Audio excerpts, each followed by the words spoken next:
You are 14 years old, and it is the summer of 1981, and you are walking to the pool with a cassette tape in your pocket and two orange foam pads pressed against your ears, and the world has changed. Not the world outside. The world outside is exactly what it was yesterday. The same sidewalk, the same houses, the same heat coming off the asphalt in waves. What has changed is the relationship between you and that world. You are inside a soundtrack now. The music is not coming from a room you can walk out of or a car you can get out of.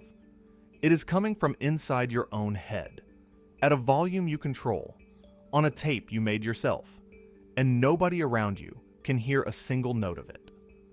For the first time in your life, your interior world has a score. Nothing will ever feel quite the same again. The Walkman did not arrive quietly. It arrived in July of 1979 in Japan, and in June of 1980 in the United States. And within 18 months, it had restructured the private life of an entire generation.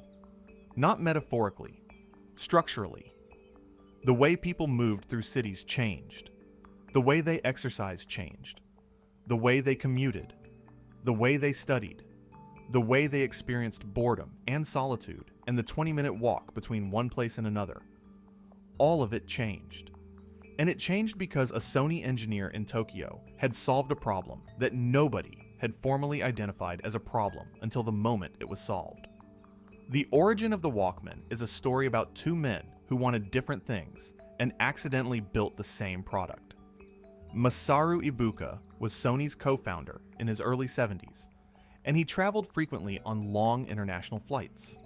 He found the experience of those flights tedious, and the headphone sets provided by the airline inadequate. He asked Sony's engineers to modify an existing product, the TC-D5 portable recorder, so that it could play back stereo audio through good headphones without the recording function, making it smaller and lighter. The engineers built what he asked for. Ibuka used it on his flights and was satisfied. That should have been the end of it. The other man was Akio Morita, Sony's chief executive, who happened to try the modified unit and understood immediately that Ibuka had not identified a problem for business travelers on long flights. He had identified a problem for every human being who had ever wanted to listen to music somewhere other than a room with a stereo in it. Morita pushed the product to market over the objections of his own marketing department, which had run the numbers and concluded that a device with no recording function and no speaker would not sell. He overruled them on instinct. The Walkman launched in Japan in July of 1979 with an initial production run of 30,000 units. They sold out in 1 month. Sony tripled production. Those units sold out too. By the end of 1980, the device had reached the United States and Western Europe, and the instinct Morita had followed had turned into one of the most consequential consumer electronics decisions of the 20th century. The original TPS L2 cost $150 in the United States in 1980. That is roughly $550 in today's money. It was not cheap. It was a significant discretionary purchase for a family and an aspirational object for a teenager. It was also, by the standards of what it did, a bargain, because what it did was genuinely new. Nothing before it had delivered private, portable, high-quality stereo sound. Transistor radios had been portable since the late 1950s, but transistor radio audio quality was modest, and the content was whatever the station decided to play. Boomboxes had been portable since the mid-1970s, but they were large, heavy, battery-hungry, and public. The sound came out of speakers and filled the space around you rather than entering only your ears. The Walkman was neither of those things. It was small enough to clip to a waistband. It ran on 2 AA batteries for 8 hours, and it delivered the music directly into your head, at a fidelity that the foam earpads of 1980 could not fully honor, but that improved rapidly as the decade went on. The cassette tape was the other half of the equation, and it is impossible to understand the Walkman without understanding what the cassette had already done to music before the Walkman arrived. The compact cassette was introduced by Philips in 1963 as a dictation format, a way for businessmen to record memos rather than writing them down. It was not designed for music. The fidelity was not good enough for serious listening, and nobody at Philips imagined that it would become the dominant music format of the 1980s. What happened instead was that the format improved steadily through the 1970s. Better tape formulations, better bias settings, better playback heads. Until by the late 1970s, a good cassette on a good deck sounded close enough to vinyl that the difference required effort to notice. Blank cassette sales had already been climbing for years by the time the Walkman arrived, driven by home taping from vinyl and from FM radio.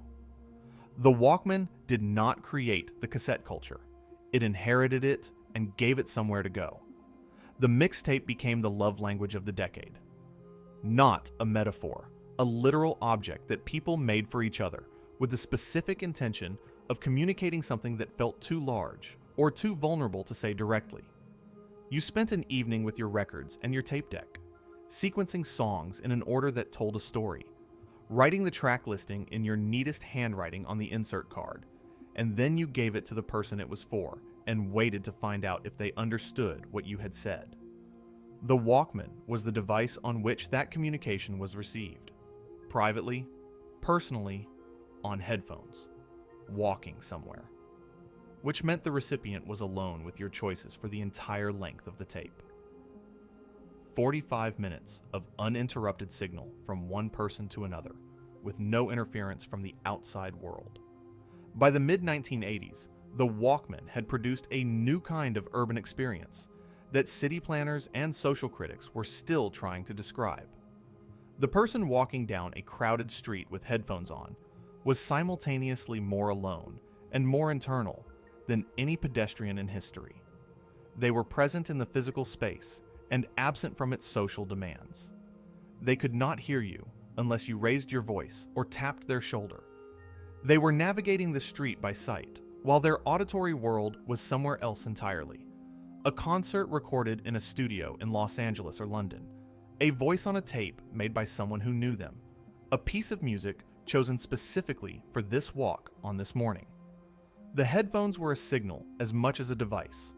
They said, legibly, that the person wearing them had already decided what they wanted to hear, and it was not the ambient noise of wherever they happened to be. Sony sold 100 million Walkmans by 1989. The format fractured into variations: waterproof models for swimmers, rugged models for runners, auto-reverse models that eliminated the need to flip the tape, models with built-in radio tuners, models small enough to disappear into a shirt pocket. The price came down steadily as the decade progressed, from luxury object to mass market product to the kind of thing you found in a drugstore display near the checkout. By the late 1980s, the Walkman was not a status symbol anymore. It was infrastructure. The assumption that you could take your music with you had become so fundamental that a generation grew up unable to clearly imagine a world in which it was not possible. The end came not from failure, but from replacement, which is the way the best technologies always end. The Discman arrived in 1984 and offered CD-quality audio in a portable format, though it was larger, more fragile, and vulnerable to skipping on any surface that was not perfectly smooth, which limited its appeal to people who listened while sitting rather than moving. The MP3 player arrived in the late 1990s and offered a library rather than a single album, hundreds of songs on a device smaller than the Walkman had ever been.